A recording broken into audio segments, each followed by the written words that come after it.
ഞാനിന്നിവിടെ ഒരു അടിപൊളി അരിയുണ്ട എങ്ങനെ ഉണ്ടാക്കാമെന്നുള്ളതാണ് പറയുന്നത്. അതിന് കുത്തരിയാണ് ഞാൻ എടുത്തിട്ടുള്ളത്. 1 കിലോ പുഴുങ്ങലരിക്ക് 3 തേങ്ങയും 3/4 കിലോ വെല്ലമാണ് കണക്ക്. അപ്പോൾ നമ്മൾ ഈ 3 തേങ്ങ ആദ്യമേ ചിരവി വെക്കണം. അതിനുശേഷം വെല്ലം അടുപ്പത്ത് വെച്ചിട്ട് നല്ലോണം ഇളക്കിയിട്ട് എല്ലാ വെല്ലവും അലിയുന്നത് വരെ ഇളക്കിക്കൊണ്ടിരിക്കണം. ഇളക്കിക്കൊണ്ടുവന്നിട്ടില്ലെങ്കിൽ അടിക്കുടിച്ചോ. അപ്പോൾ അതിന് ശേഷം ഈ വെല്ലം ചരി വെച്ച തേങ്ങയിലേക്ക് ഒഴിച്ചു കൊടുക്കണം. ആദ്യം അതിന് മുന്നേ ഈ തേങ്ങ ഇതുപോലെ ഒരു സെറ്റാകുന്നവരെ ഒരേപോലെ കൈ കൊണ്ട് ഇളക്കി കൊടുക്കുക. അതിന് ശേഷം ഈ അരിഞ്ഞ വെല്ലം ഇതിനകത്തേക്ക് ഒഴിച്ചു കൊടുക്കുക.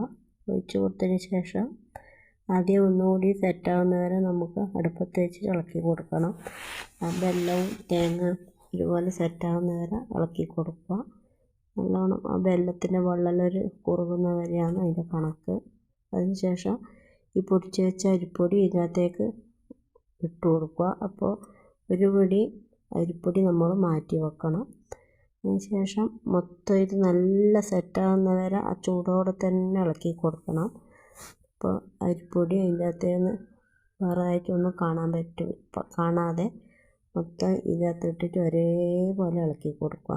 അപ്പോൾ അത് ഉറപ്പുണ്ടാവും ഇളക്കുമ്പോൾ. നല്ല ഒരു ശക്തിയോടുകൂടി ഇളക്കി കൊടുക്കേണ്ടി വരും.